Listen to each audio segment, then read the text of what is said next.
Hello, good morning everybody. I am Anwar PH. I am a professional social worker cum pharmacist.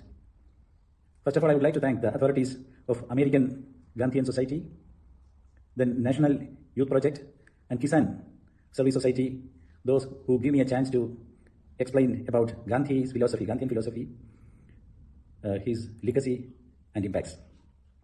In this situation, in this scenario, this is the best subject we can choose to think about Gandhi's legacy and his impacts, how far it has been affected in our day-by-day life. Now, this era is undergoing a lot of negative attitude about these Gandhian philosophies. Certain non-progressive thinkers purposefully are making negative impacts. They promote conflicts, they promote radical sentiments among the peaceful areas. They want to make the unity of India and the world unity itself. They want to make it separate, and it's a threat now to the international, national, and native peoples of us. In this regard, the subject is the society and the people selected. This is quite appreciable, and I would like to express certain important Gandhian philosophies in this speech. Gandhi's philosophies, he explained in his autobiography, the story of my experiments with the truth.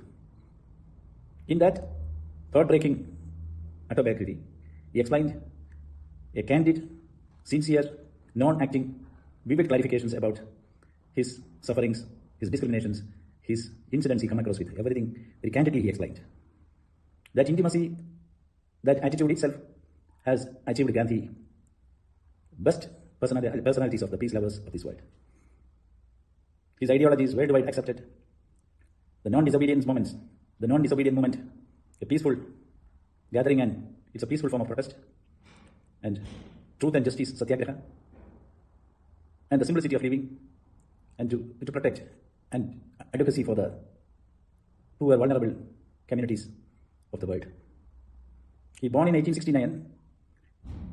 The basic qualifications, the schooling he did in Gujarat, then graduated from Gujarat. Then he did his law in London. He practiced in South Africa as a lawyer. There he severely undergone racial discrimination. That was a turning point of his life, and he decided to protest through peacefully. It's called the satyagraha, and non-violent form of protest that has been accepted worldwide. It was absorbed by a lot of world leaders, peaceful lovers, ethical people of the world, and they adopted in their protests. People like Martin Luther King in USA, Nelson Mandela in South Africa, and Yang Chi in Myanmar. These world leaders are accepted and followed by his legacies, his philosophies, and finally they succeeded. He engaged in India's independence war, and along with the Congress party, then we succeeded in 1947 with his leadership, and we got the freedom from the British people. Through his ideologies and legacies, a lot of world leaders are following his path. More than 58 Indian cities, the main roads are carrying his name: Gandhi Marg, MG Road, and Gandhi Museum in Madurai, and a lot of other Gandhi institutes, the worldwide Gandhi institutes.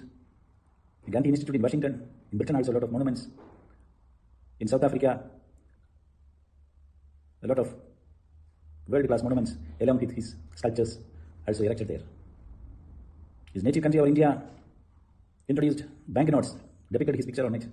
South Africa has introduced coins, even Britain also introduced coins and stamps under his name. So these monuments, these memorials are widely the symbols of acceptance of his world peace ideologies. In this area, we are all living in a very conflicted, very sensitive protest and war threat we are undergoing. Lack of peace, lack of tranquility, lack of intimacy, lack of love. The business world is hammering the old people every time. The marginalized people doesn't have any voice. Only the influential and the political influencers only can have the privileges and opportunities. No justice. Justice has been hijacked by the upper hands. In this situation, we are all come together and make practice about our Mahatma Gandhi's, our nation's father's legacy, and that has to be implemented as the lifelong impact we have to practice. As a respect of his ideologies, United States, Great Britain, in Canada, Australia, New Zealand, Netherlands, everybody has adopted. China is a socialist country. They adopted Gandhi's every house, every one industry at least. That policy China has adopted, and they are doing it very well. Even small industries in every home carries. That also we will have to be implemented. The peaceful solutions and the method of pragmatic methods we will have to carry from the ideologies of Gandhi. Once he said, I am a most tolerant Hindu the same time, I am a tolerant Muslim and a tolerant Christian. That means he respects all other religions. In his childhood, his father was a ruler of a particular province. He was discussed about the communal harmony, the importance of respect of other religions. He followed his mother's religious paths. There they accepted other religious faiths.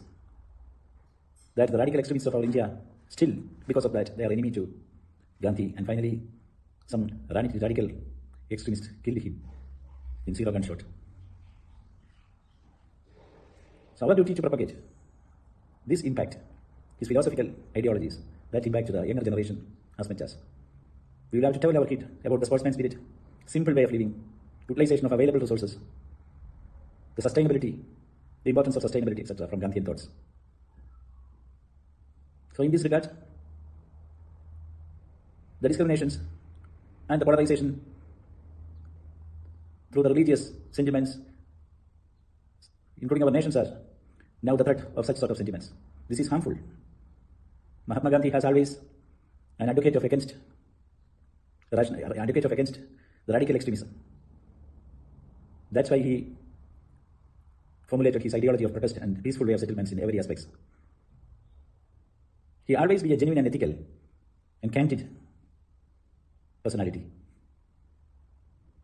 That sincerity and simplicity we will have to adopt in our life, the same way we will have to adopt and tell our generations to practice from the younger children and students also. Even in our day-by-day life, the ethical way of dealings, clear-cut, transparent, and gentle, ethical, mutual, respectable dialogues, always Mahatma Gandhi has carried. His legacy will ever alive. We all can pray for that. More than 100 and above countries now having Gandhi sculptures, Gandhi memorials. South Africa, where he lived, they made it as a most memorial place. Even in USA, Canada, Great Britain, Australia, and all have. In this occasion, I would like to thank once again, the authorities, those who conducted this speech competition, and they gave me a chance to participate in this. Thank you very much, and thank you all. We can plea for peace, we can stand for peace through Gandhian methods of philosophies, satyagraha, ahimsa, mutual respect, etc. And even through the simplicity way of living. Thank you very much. Thank you all.